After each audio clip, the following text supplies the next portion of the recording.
Hello folks, you're on the Desert Adventures YouTube channel. In this video, we'll install a new heavy-duty RK chain on the X-Pro Storm 150 DLX.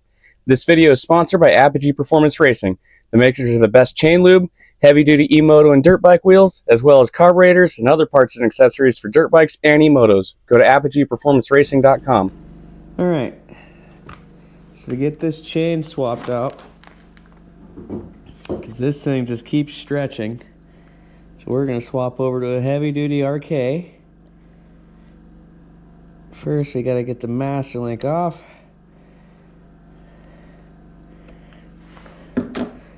So, normal pliers usually work great. You can use needle nose, you can use normals. Take the clip. Take the outer plate off. Now,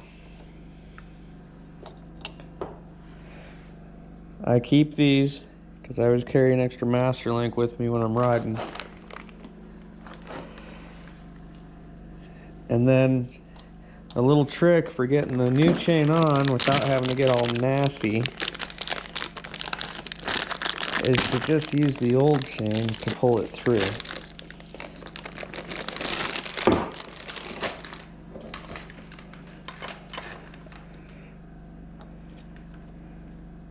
So we just go like so.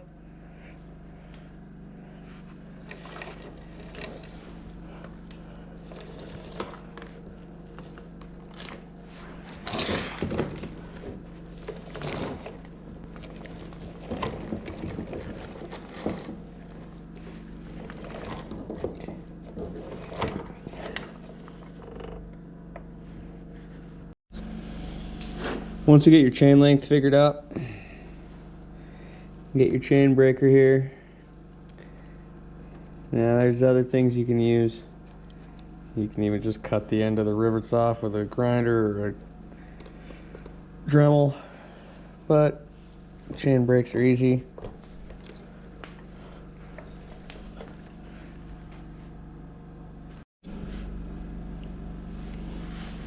Once you get it broke free, then you just keep twisting.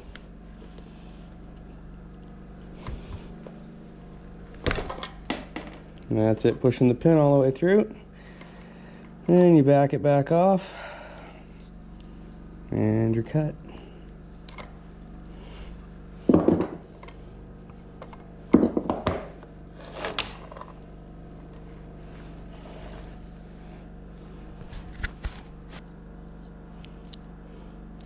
Be careful not to lose your clip. They love to fly away.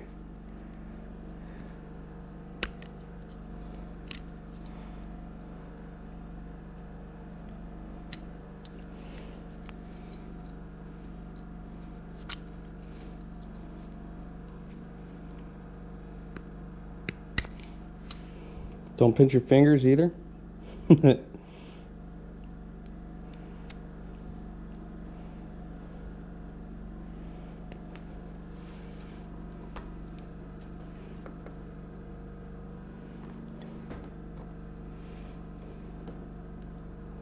So, with these master links, there's a right way and a wrong way. You want the clip with the open end facing back. Reason for that is if it bumps into anything, it's going to bump your clip on, not off. And I just like to make sure that they're actually seated. There you go. And adjust your chain to the right slack and go for a ride. As far as the right slack goes, they put this roller here for a reason.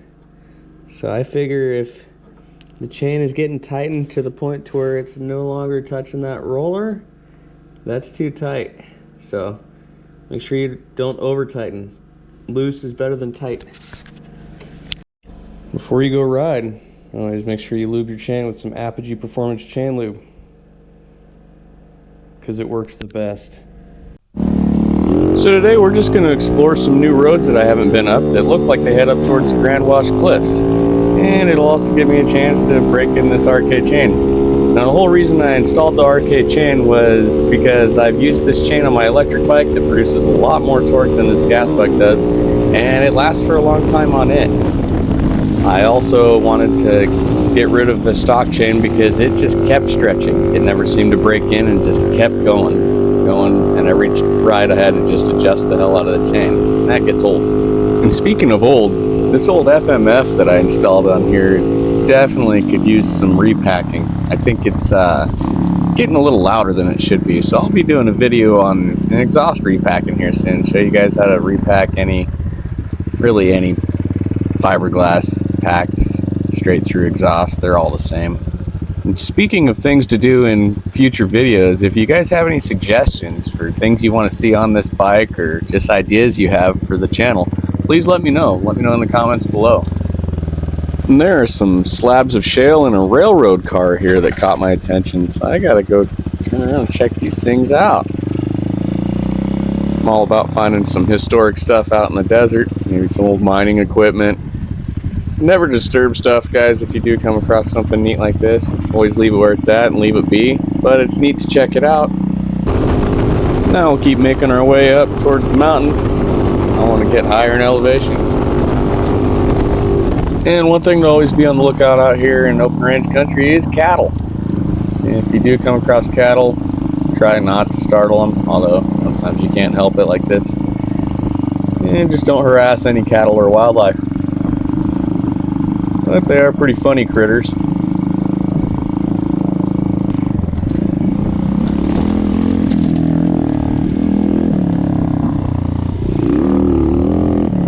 So this was a small side road I found that leads up. What I found out later looking on the map was a place called Hell's Canyon. Pretty neat place. It just ends up leading to a dry creek bed, but beautiful scenery on the way there and some fun riding terrain. And judging by the watermarks in the creek bed and whatnot, I'm sure that there is water there sometimes. Being in Arizona, I'm sure sometimes it flash floods and straight up washes out. Beautiful area. Nice little view looking around here. Nice view of the badass X-Pro.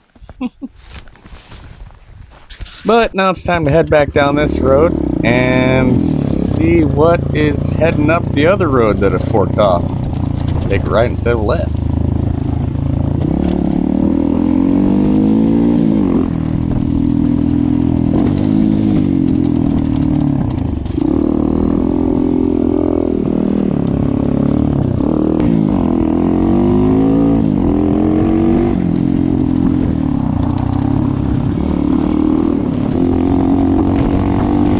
Alright, now we're heading up the other fork in the road. See how far up it goes.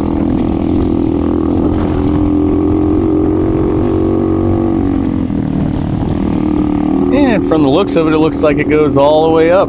So we're going to keep going until I see a sign telling me I'm not allowed. That's generally the way we do it.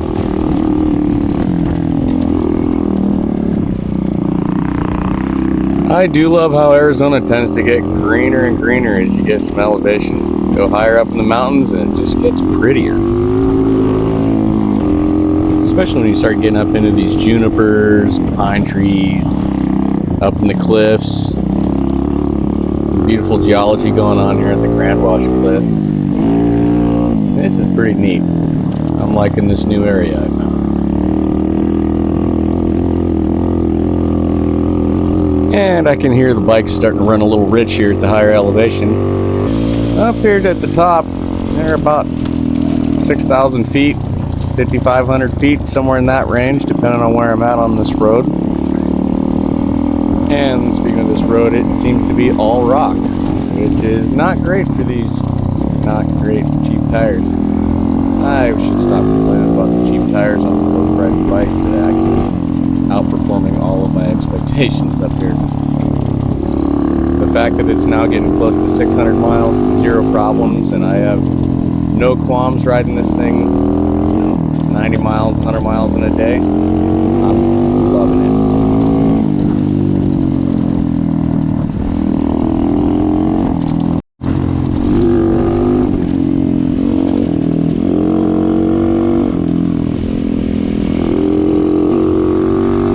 This is some super fun riding in this area. I'm loving it. Makes me miss riding all the single track back in Washington State. Ooh, where does this road go? Time to turn around and find out.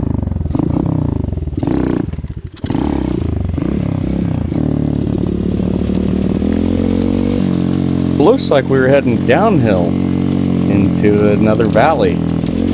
Interesting, when I was looking at the map earlier, I didn't find any roads leading up into this valley, but there are roads leading down into it. And checking after I got home, I realized that this is actually the top of Hell's Canyon, and right next to Hell's Canyon Spring. There's actually a neat little cabin over here to my right. I'll go back and check that out here soon. At the end of the road, I ended up meeting some people. It's funny, you run into people all more than 40 miles out in the middle of nowhere, but the folks informed me that you're allowed to go check out the cabin. There's even a sign on the door informing you that you're allowed to be there, as long as you clean up your garbage and don't cause any problems. They also let me know that it is private land, but they grant access to the public so long as people aren't breaking the rules and tearing the place up. So I decided to head down there after meeting those nice folks, my new neighbors, and checking out this mule hunting cabin. It's not a mule hunting cabin, that would be odd, but that's the name of the place, the Mules Hunting Cabin. If you come across a nice place like this out in the desert or up in the mountains or anywhere like that, remember to respect the place, don't tear it up. It seems like these places only get to stay nice if either not many people know about them or people have to pay to get there. So keep some of these nice treasures, and quite honestly, places like this that are private property, don't go tearing it up, whether it's private or public property. Leave it to enjoy for others. But anyways, that's enough of that. The rest of the video is just going to be me heading back down the mountain, heading back down into the valley I live in, and we'll let you enjoy the rest of the video without me chatting at you. I hope you enjoyed this. Thanks for watching. Please leave a comment, subscribe, and go check out Apogee Performance Racing at apogeeperformanceracing.com. If you need any chain lube, heavy-duty custom wheels, or other parts and accessories for your e-moto or pit bikes/dirt bikes, go hit them up. We'll see you next time on the Desert Adventures YouTube channel.